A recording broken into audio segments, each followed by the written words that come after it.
ஓம் சாய்ராம். நல்லது நினைப்போம், நல்லது நடக்கும். நீங்கள் இந்த வீடியோவை பார்த்துட்ருக்க இந்த நேரம் நான் ட்ரெயினில் போயிட்டுருப்பேன். ஷிரடியிலேருந்து கிளம்பி காசிக்கு போயிட்டுருக்கேன். நீங்களும் என் கூட சேர்ந்து காசிக்கு வர போகிறீங்க. ஆத்மார்த்தமாக இந்த வீடியோ பார்ப்பதன் மூலமாக காசிக்கு வர போகிறீங்க. கங்கையில் குளிச்சுட்டு கங்கை ஆரத்தி பார்க்க போகிறீங்க. அது மட்டும் இல்லாமல் சிவபுராணம் பாராயணத்தில் கலந்துக்க போகிறீங்க. காசி விஸ்வநாதரை தரிசிக்க போகிறீங்க. நிறைய விஷயங்கள் அடுத்த 2-3 நாட்கள் முழுவதுமாக நீங்கள் காசியை தரிசிக்க போகிறீங்க. அதற்கு முன்பு நம்ம கிளம்புறதுக்கு முன்பு நம்ம துவாரகாமாயில் நம்ம குருக்கிட்ட நம்ம சாய்கிட்ட அனுமதி வாங்கிட்டு தான் போகணும். அதுக்காக தான் நான் போயிட்டுருக்கேன். நீங்களும் ஆத்மார்த்தமாக வாங்க. நம்ம சாய்கிட்ட முதல்ல பிரார்த்தனை பண்ணிக்குவோம். நான் கையில் சிவபுராணம் புக்கோடு தான் வந்திருக்கேன். ஏன்னா சாய்கிட்ட காமிச்சிட்டு அவர்கிட்ட சொல்லிட்டு தான் போகணும். என் கூட சேர்ந்து நீங்களும் சாமி கும்பிடுங்க. முதல்ல துவாரகாமாயில் சாமி கும்பிட்டதுக்கப்புறம் சாவடிக்கு போகலாம். அங்கே போயிட்டு அங்கேயும் பாபா கிட்ட சாமி கும்பிட்டுட்டு அப்புறம் நம்ம ரயில்வே ஸ்டேஷன் போகணும். கோபர்காவன் ரயில்வே ஸ்டேஷனில் தான் நமக்கு ட்ரெயின் வரப்போகுது. பெங்களூர்லேருந்து காசிக்கு போகிற ட்ரெயின், அந்த ட்ரெயினில் தான் ஏற போகிறோம். கோபர்காவன் போகிறதுக்கு ஷீரடியிலேருந்து ஒரு 45 நிமிஷம் ஆட்டோவில் போகணும். ஆட்டோவும் புக் பண்ணிட்டோம், வெயிட் பண்ணிகிட்ருக்கு. நம்ம சாமி கும்பிட்டுருக்கோம். சாமி கும்பிட்டுட்டு அதுக்கப்புறம் போகலாம்.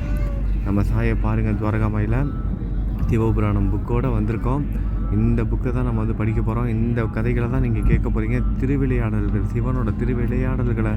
அது மட்டும் இல்லாமல் இந்த உலகம் எப்படி தோன்றுனது, எப்படி இயங்குது, ஆதியமும் அந்தமும் இல்லாத சிவனோட கட்டுப்பாட்டில் எல்லாமே இந்த பஞ்ச பூதங்களும் அடங்கி இருக்கிறத நம்ம அடுத்த கொஞ்ச நாட்கள் முழுவதுமாக சிவபுராணம் கதைகள் தான் கேட்க போகிறோம்.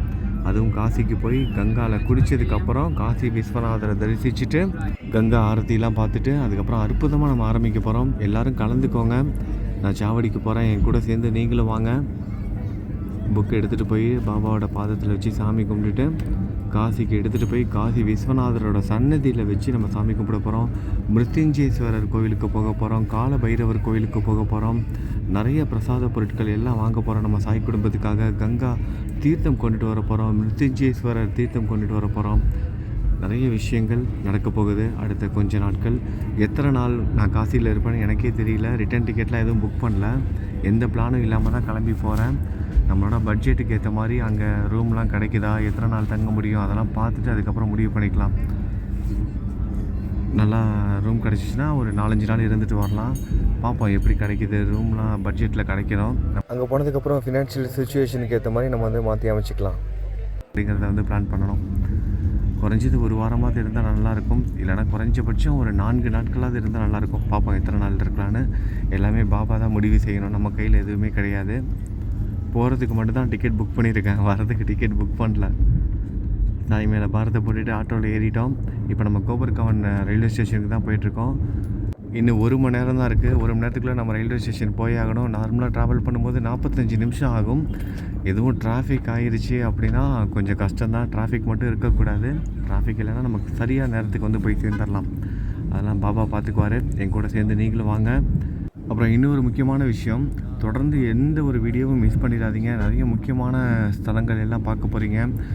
சிவன் மட்டும் இல்லாமல் காசியில் நம்ம சாயோட கோவிலும் இருக்குது. அதையும் நீங்கள் பார்க்க போகிறீங்க. அதுவும் முக்கியமான ஒரு இடத்துல அகஸ்திய முனிவர் காசியில் இருக்கும்போது அங்கே ஒரு சிவலிங்கத்தை பிரதிஷ்டை செய்து அபிஷேகம் வழிபாடு இதெல்லாம் செஞ்சுட்டு வந்தார். அந்த இடம், அந்த சிவலிங்கம் இருக்கிற இடம் அகஸ்தியர் குண்டு அப்படின்னு சொல்லுவாங்க. அந்த இடத்துல ஒரு சாய் கோவில் இருக்குது. அகஸ்தியர் குண்டு அப்படின்னு சொல்லுவாங்க. நல்லா கேட்டுக்கோங்க. அகஸ்தியர் சிவலிங்கத்தை பிரதிஷ்டை செய்து அபிஷேகம் செய்து வழிபட்ட ஒரு முக்கியமான இடத்துல இருக்கிற சாய்பாபா கோவில். அந்த கோவிலையும் நம்ம தரிசிக்க போகிறோம். அதுக்கப்புறமா தான் சிவபுராணம் கதைகள் எல்லாம் நம்ம படிக்க போகிறோம். அப்புறம் நம்ம சாய்க்கு பிடிச்ச மாதிரி நம்மளால் முடிஞ்ச அளவுக்கு கொஞ்சம் அன்னதானமும் காசியில் செய்ய போகிறோம். சிவலிங்கங்களுக்கு அபிஷேகம் செய்ய போகிறோம். முக்கியமாக அடுத்த 3-4 நாட்கள் காசியை முழுவதுமாக சுற்றி பார்க்க போகிறீங்க. நிறைய கோவில்களுக்கு என் கூட சேர்ந்து வர போகிறீங்க. நம்ம சாய் குடும்பத்துக்காக நம்ம சேனல் தொடர்ந்து பார்த்துட்டு இருக்க ஒவ்வொரு சாய் சகோதர சகோதரிகளுக்காகவும் ஒவ்வொரு பக்தர்களுக்காகவும் அவங்க விசேஷ பூஜைகள் செய்ய போகிறோம். அபிஷேகம் செய்ய போகிறோம். முடிஞ்சால் அதுவும் நான் வீடியோ எடுக்கிறேன். ஒரு சில இடத்துல வீடியோ எடுக்க பர்மிஷன் கொடுப்பாங்க. ஒரு சில இடத்துல வீடியோ எடுக்க முடியாது. எங்கெங்கெல்லாம் என்னால் வீடியோ எடுக்க முடியுதோ அந்த எல்லா இடத்தையும் நான் உங்களுக்கு காமிக்கிறேன். முக்கியமாக கால பைரவர் கோவிலுக்கு போக போகிறோம். நம்ம சாய் குடும்பத்தில் இருக்க சகோதர சகோதரிகளுக்காக அங்கே பிரார்த்தனை செய்துட்டு கால பைரவர் கோவிலில் முடி கயிறு வந்து விற்பாங்க. அந்த கயிறு வந்து கையிலையோ கால்லையோ கட்டினா ரொம்ப நல்லதுன்னு சொல்லுவாங்க. அந்த கயிறு வாங்கி கால பைரவரோட பாதத்தில் வச்சு சாமி கும்பிட்டுட்டு கொண்டுட்டு வர போகிறோம். எந்த தீய சக்திகளும் எந்த திருஷ்டியும் வந்து அண்டாது. ரொம்ப ரொம்ப சக்தி வாய்ந்த கால பைரவர் கோயிலுக்கும் போக போகிறோம். நிறைய கோவில்கள் இருக்குது. அப்படியே ஒன்று ஒன்றா சொல்லிக்கிட்டே போகலாம். நிறைய முக்கியமான இடங்கள் எல்லாமே வந்து பார்க்க போகிறோம். நான் நிறைய முறை வந்து காசிக்கு போயிருக்கேன், வாரணாசிக்கு. ஆனால் இந்த முறை வந்து ரொம்ப சிறப்பானது, ரொம்ப சந்தோஷமானதும் கூட. ஏன்னா வந்து இந்த தடவை அங்கே போயிட்டு கங்கையில் குளிச்சுட்டு சிவபுராணம் வந்து படிக்க போகிறேன். இப்படி அற்புதமான ஒரு வாய்ப்பு ஏற்படுத்தி கொடுத்துருக்கிற நம்ம சாய்க்கும், சாய் பக்தர்களாகிய நம்ம சாய் குடும்பத்தை சேர்ந்து நம்ம சேனல் பார்த்துட்ருக்கவங்க எல்லாருக்கும் நன்றி சொல்லிக்கிறேன். ஏன்னா நீங்கள் ஒவ்வொருத்தரும் ஆதரவும் ஊக்கமும் கொடுக்கறதுனால தான் என்னால் இதை எல்லாமே செய்ய முடியுது. தொடர்ந்து ஆதரவு கொடுத்துட்ருக்க ஒவ்வொரு சாய் சகோதர சகோதரிகளுக்கும் என்னோடய மனமார்ந்த நன்றிகளை சொல்லிக்கிறேன்.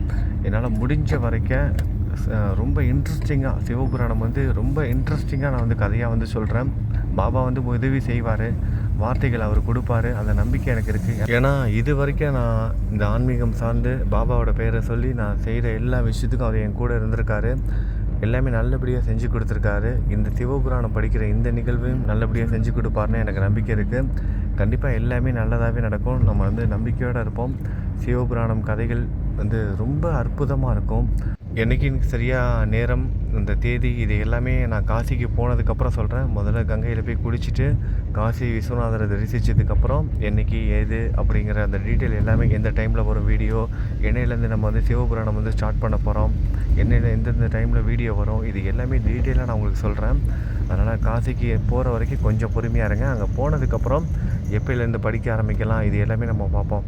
எனக்கு என்ன ஒரு ஆசைன்னா, இப்போ இங்கே ஷிரடியிலே 48 நாள் தங்கி நம்ம சாய் சச்சரித்திரம் வந்து படித்தோம்ல, அதே மாதிரி 48 நாள் காசியிலே இருந்து படிக்கணும்னு ஆசை தான். ஆனால் தங்கி இருக்க முடியாதுல, ஒவ்வொரு நாளும் நம்ம அங்கே ரூம் ரெண்ட் எல்லாமே வந்து கொடுக்கணும். அதெல்லாம் சாத்தியப்பட்டு வராது. இங்கேனா நம்ம ஷிரடியில் வாடகை வீடு எடுத்திருக்கோம். இங்கே மாதம் மாதம் வாடகை தரதுனால அந்த வீட்டில் நம்ம இருந்துகிட்டு இருக்கோம்.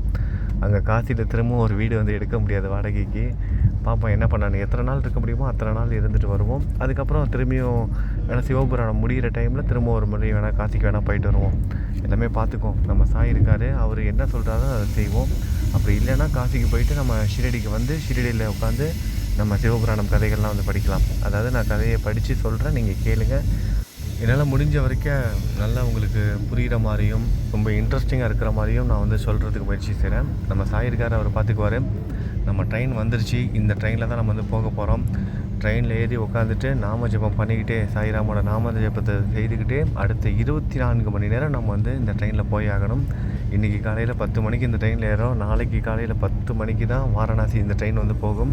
அடுத்த 24 மணி நேரம் இதே ட்ரெயினில் உட்காந்து நாம ஜபம் மட்டும் பண்ணிக்கிட்டு வேறு எந்த ஒரு சிந்தனையும் இல்லாமல் நான் போக போகிறேன். நீங்களும் ஆத்மார்த்தமாக என் கூட வாங்க. இந்த ட்ரெயினில் தான் ஏறணும். ஆத்மார்த்தமாக இந்த ட்ரெயினில் ஏறிக்கோங்க, என் கூட சேர்ந்து வாங்க. அடுத்த 3-4 நாட்கள் காசியை முழுவதுமாக சுற்றி பார்க்க போகிறோம். நிறைய முக்கியமான சித்திரங்கள் பார்க்க போகிறோம். எல்லா சாய் பக்தர்களுக்கும் இதை தெரியப்படுத்துங்க. கங்கா ஆரத்தி இருக்குது, ரொம்ப அருமையாக இருக்கும் கங்கா ஆரத்தி. ஏற்கனவே நம்ம சேனல் தொடர்ந்து பார்த்துட்ருக்கவங்களுக்கு வீடியோவில் பார்த்துருப்பாங்க. பார்க்காதவங்களுக்கு ரொம்ப வித்தியாசமான ஒரு அனுபவமாக இருக்கும். ஏன்னா கங்கா ஆரத்தி வாழ்க்கையில் ஒரு முறை பார்த்தாலே அவ்வளவு அருமையாக இருக்கும். அது கோடி புண்ணியம்னு சொல்கிறதா இல்லை என்ன சொல்கிறதுனே தெரியல. கங்கா ஆரத்தி பார்த்தவங்களுக்கு தெரிஞ்சிருக்கும். கங்கா ஆரத்திலாம் பார்ப்பீங்க நம்மளோட சேனலில் வரப்போகிற நாட்களில். தொடர்ந்து இணைஞ்சிருங்க. ட்ரெயினில் ஏறணும், நீங்களும் ஏறிக்கோங்க என் கூட சேர்ந்து. ட்ரெயின் நின்றுச்சு. சரி வாங்க இப்போ நம்ம ட்ரெயினில் ஏறலாமா? ட்ரெயினில் ஏறிட்டு அதுக்கப்புறம் ட்ரெயின் கிளம்புனதுக்கப்புறம் நம்ம சீட்டில் உட்காந்து நம்ம என்ன பண்ண போகிறோம், நாம ஜபம் வந்து பயண போகிறோம். சாய்ராமோட நாம ஜபத்தை. ட்ரெயினில் ஏறிட்டோம், ட்ரெயின் கிளம்பிருச்சு. என் கூட சேர்ந்து நீங்களும் வாங்க. ட்ரெயினில் சாப்பாடெலாம் எடுத்துக்கிட்டேன்னா எடுத்துக்கோங்க. நான் எதுவுமே எடுத்துகிட்டு வரல, தண்ணி பாட்டில் மட்டும் தான் எடுத்துகிட்டு வந்திருக்கேன். ட்ரெயினில் என்ன வருதோ அதை வச்சு தான் அட்ஜஸ்ட் பண்ணிக்கணும். அடுத்த 24 மணி நேரம் நம்ம காசிக்கு போயிட்டு அற்புதமாக சிவபுராணம் படிக்க ஆரம்பிக்கலாம். நாம ஜபம் பண்ண ஆரம்பிச்சிட்டோம். நான் பண்ண ஆரம்பிச்சிட்டேன். நீங்களும் ஆத்மார்த்தமாக பண்ணிக்கோங்க. பாபா கிட்ட பிரார்த்தனை பண்ணிக்கோங்க. இந்த யாத்திரை நல்லபடியாக நடக்கணும். நம்ம சாய் நமக்கு துணையாக இருக்கணும். எல்லாமே சரியாகணும். இந்த காசி பயணம் வெற்றி அடையணும். நிறைய பக்தர்களுக்கு இந்த பதிவுலாம் போய் சேரணும். எல்லாருக்கும் ஏதாவது ஒரு வகையில் உதவியாகவும் இருக்கணும், உபயோகமாகவும் இருக்கணும், மன நிம்மதியையும் கொடுக்கணும்னு நானும் பிரார்த்தனை பண்ணிக்கிறேன். நீங்களும் பிரார்த்தனை பண்ணிக்கோங்க. இன்றைக்கி பிறந்தநாள் கொண்டாடும் அனைத்து சகோதர சகோதரிகளுக்கும் பிறந்தநாள் நல்வாழ்த்துக்கள். திருமண நாள் கொண்டாடும் தம்பதிகளுக்கு திருமண நாள் நல்வாழ்த்துக்கள். நல்லது நினைப்போம், நல்லது நடக்கும். ஓம் சாய்ராம். நம்பிக்கையோடு இருங்க, எல்லாமே நல்லதாகவே நடக்கும். நம்ம குரு காமிக்கிற பாதையில் நம்ம போயிட்டுருக்கோம். நிச்சயமாக அவர் நம்மளை பார்த்துக்குவார், நம்மளை கைவிட மாட்டார். எல்லாமே சரியாயிரும். நம்பிக்கையோடு இருங்க. நல்லது நினைப்போம், நல்லது நடக்கும். ஓம் சாய்ராம்.